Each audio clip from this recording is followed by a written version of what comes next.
What's up, everyone? Welcome to today's video. Welcome to the Gamer Dad channel. Thank you very much for tuning in. Today, we are in Grand Central Station. This is a mission that is from Tom Clancy's The Division 1.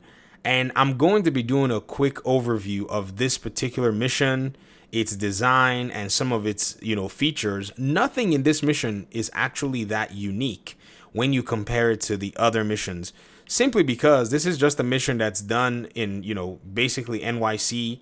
It is very, very stereotypical of the New York City setting because it's actually in a subway.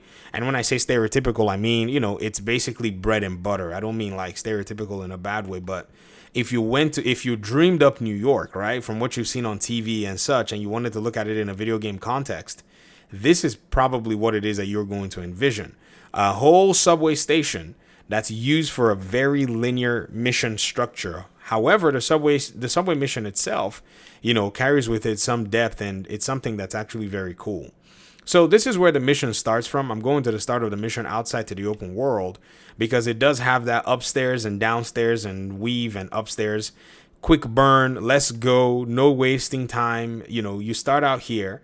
Mission is vibing. You take out some LMB who basically rush at you. Like the moment you turn the corner, there's LMB sitting right there waiting for you. It's not even funny, right?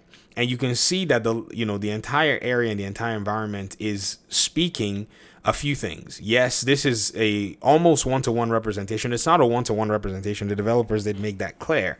However, it is speaking the season at the time. Remember, the green poison broke out during Black Friday, so it is indicative of the festive season, the Christmas season, that basically was going on. I mean, it is snowing. It's telling you that this is what's going down right now.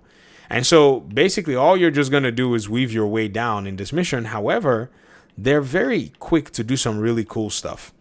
They put some really interesting hidden traversal means everywhere. You see this, you see the escalator, right? Your eyes go straight to the escalator, but if you explore enough, this mission makes you go, oh, look at that. There's actually a way to get upstairs that's faster than the escalator.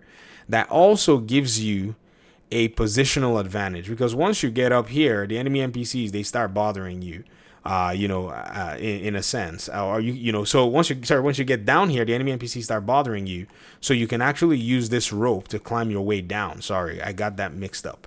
So you encounter some LMB, you already see their logos everywhere, LMB. They're starting to basically, assert their presence and dominance. And then there are other picked over stores, which, again, it's no longer the bountiful New York that you should be used to, right? It's the picked over, torn down, run down, shelves. I'm surprised these shelves are still standing, even if they've been picked over.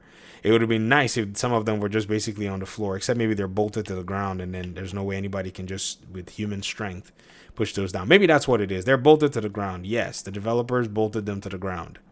And then you already start seeing cargo, military supplies. This is telling you that this so-called shopping area arena is now becoming a militarized zone. The LMB is moving in. They're taking over. They're taking charge. You can go up there and, find yourself some really cool stuff. Look, it says it has an NYC subway map as well here. You can see the streets. You can see the different parks. But, Bryant Park, all of that stuff is right here. And I'm sure the developers ensured that little detail was there for your own viewing pleasure. All right. So there's a police station here, the subway police station, the transit police, which is a very interesting division here. Their server room, little office, if you see anything. Now, I've been to New York City before, but I went to New York City in a very stressful time. It was really high security alert. Something had just gone down in the country, and everybody was on high alert, and New York was on extra high alert. Probably not the best time to have gone, but I needed to do some paperwork, and I needed to go to a consulate in New York City to actually do the paperwork. So yeah, it was a decent experience, but I wish it was different, but it is what it is. All right, enough of the personal New York trip. We're still seeing the exact same thing, the military supplies and the past infrastructure that is actually here. This is something that's really unique and pretty cool about the Division. And one thing about this mission too is it's actually pretty short. Like, it really goes by somewhat fast. So it takes you through here, and while you're in here, actually something explodes. A gas line blows up and caves this part in. So this was actually, the developers are basically saying, so this was going to be your, your path through. However, gameplay event happens, and then it's like, no, you're no longer allowed to go there. So now you actually have to take this path over here, the subway, and the part that did not necessarily get all of the smoke to it. So let's make our way through. You can see everything is on fire. There's still like, stuff going on. The good old particle effect. How many of you remember this particle effect from Bank HQ in the Division 2? Or I guess Bank HQ should remind us of this, but this is a particle effect that I'm sure the developers literally took from 1 to 2 without even thinking like, yep, we're not even going to bother because this is a particle effect system that is performing very well. It's not, eating too much performance. And we're just going to put it in the next game. Look at it over here again. I just saw it. Yeah, there you are. Good old particle, bro. All right, let's move. Let's stop getting distracted by little flashy light things. Man. Look at the detail on this stuff, man. Oh, look. When the camera comes down, you can't see his leg, but look at this. So this is something that we're trying to solve in my game right now, is working on collisions. But you can see that this is just a mesh, and the collision is basically a straight place for him to be able to walk straight down. Everything else has no collision to it. So look at how his leg is overlapping that little brick. But at the same, well, it's not really overlapping it, but it's actually stepping upon it, and his knees bent. Those are some really, really cool gameplay systems that are actually challenging to make. It seems like a simple thing, but it's not. It's not really simple. All right, let me go in and let's work on these guys real quick, man. Let's massage these little LMB guys. Oh, look, Particle Bro again. Look, I got carried away just talking about mechanics and stuff. That's a whole different video, guys. We're going to do mechanics, hopefully pretty soon, God willing, man. I look forward to doing some mechanics conversations and looking at the division's mechanics. Melt. Melt. Who's shooting me? Melt. Melt. Melt. Ooh, somebody was peppering me from back there.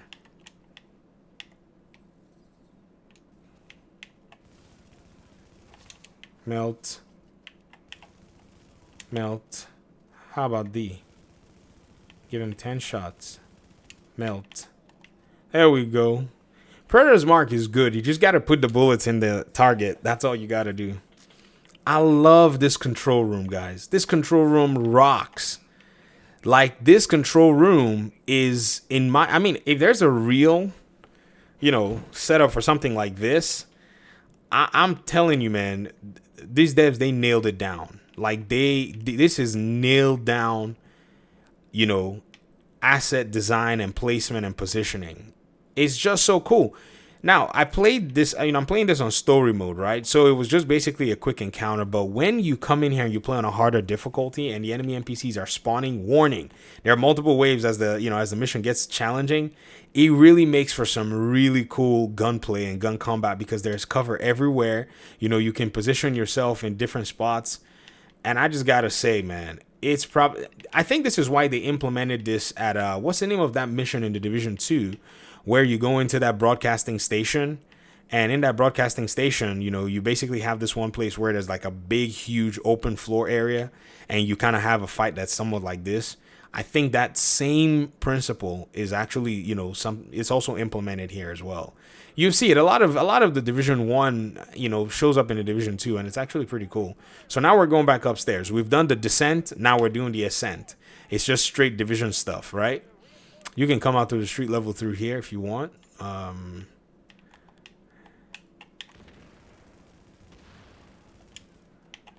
Let's go. Full of that guy, full of lead. Nope, don't go. And here it is. This is the final encounter, right? Now you're climbing uphill. This uphill thing is actually pretty cool. What the devs are saying is, no, we want you to fight an uphill battle. He's got 10 in him. He doesn't have 10 yet? Oh, no. I thought he had 10. I stopped short. Hi there. These shotgunners, man, they do damage. Like, they're so damaging. They are the highlight of the incursions, man. It's insane. Well, the Falcon lost incursion anyways.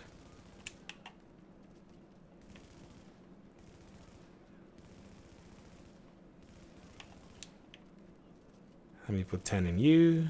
10. Let's switch weapons. Oh, I have 2. Oh, I have 2 of them. She's gonna pull her head. She's gonna put her head up now. If not.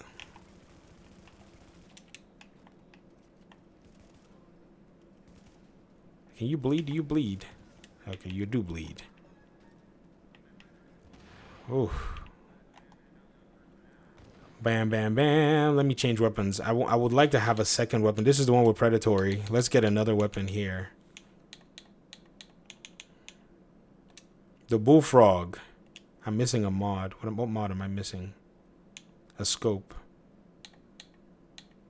Do I have a scope that's not being... Oops. No time for lollygagging. There we go. It's also very, very stable. More stable than the LVOAC, that's for sure.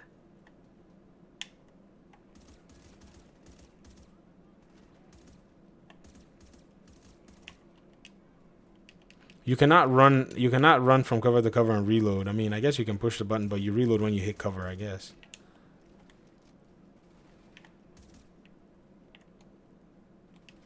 I hit the button. Now it lets me reload. Okay, you can't reload on your way. I think the Division, they allow you to reload on your way. Small tweak. Ooh.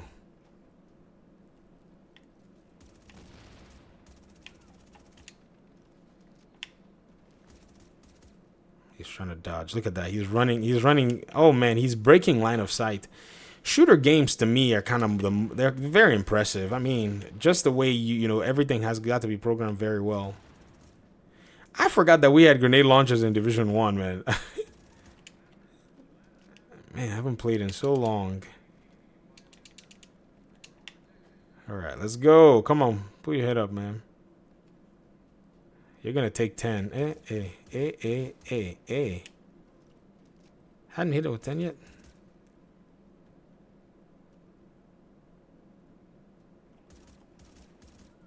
Look at that. That's crazy. Yeah. Take up your whatever positions and dig in. I like this. I like this call. I remember it. If you play it on a much higher difficulty, man, like, it gets real heady. See, you could actually arm two exotics in this game. You could put on multiple exotics in the Division 1.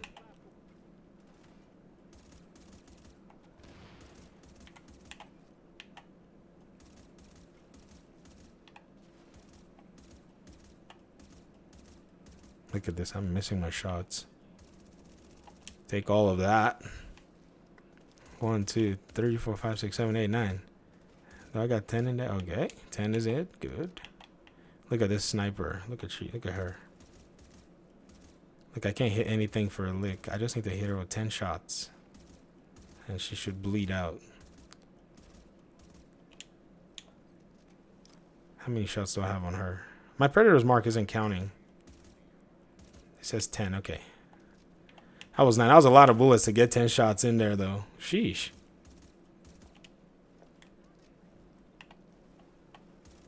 JTF sucks, man. They let you do all the work. It says I only got 2 shots in there. Really? I only got 9 just now? 10. Okay, bleed. Save my ammo for another NPC.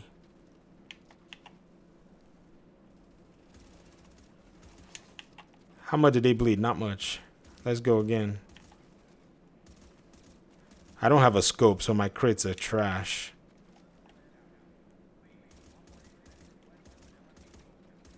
You can hear Charles Bliss's voice. See? I should have changed to the ammo one, but I think I have enough ammo. He's the only one left. Ooh, that's a big jump.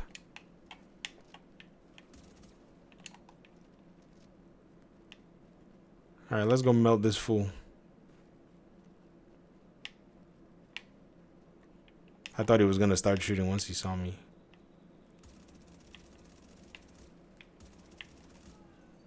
Bam!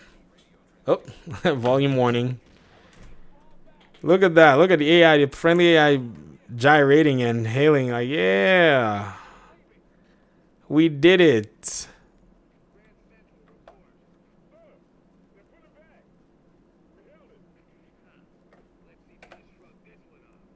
Good work, everyone. I'm damn proud of you. Yep. So there you have it, guys. Grand Central Station, open air combat, underground subway combat. Really interesting use of the mission and the world. I just thought this was probably, in my opinion anyways, a very cool way to implement something in Tom Clancy's The Division 1. Thanks for watching the video. I made this one a little longer rather than break it down into part 1 and 2. We're just going to try our best to keep them as short as possible. Let me hear your thoughts in the comment section, and hopefully we'll talk pretty soon in another one. Peace out.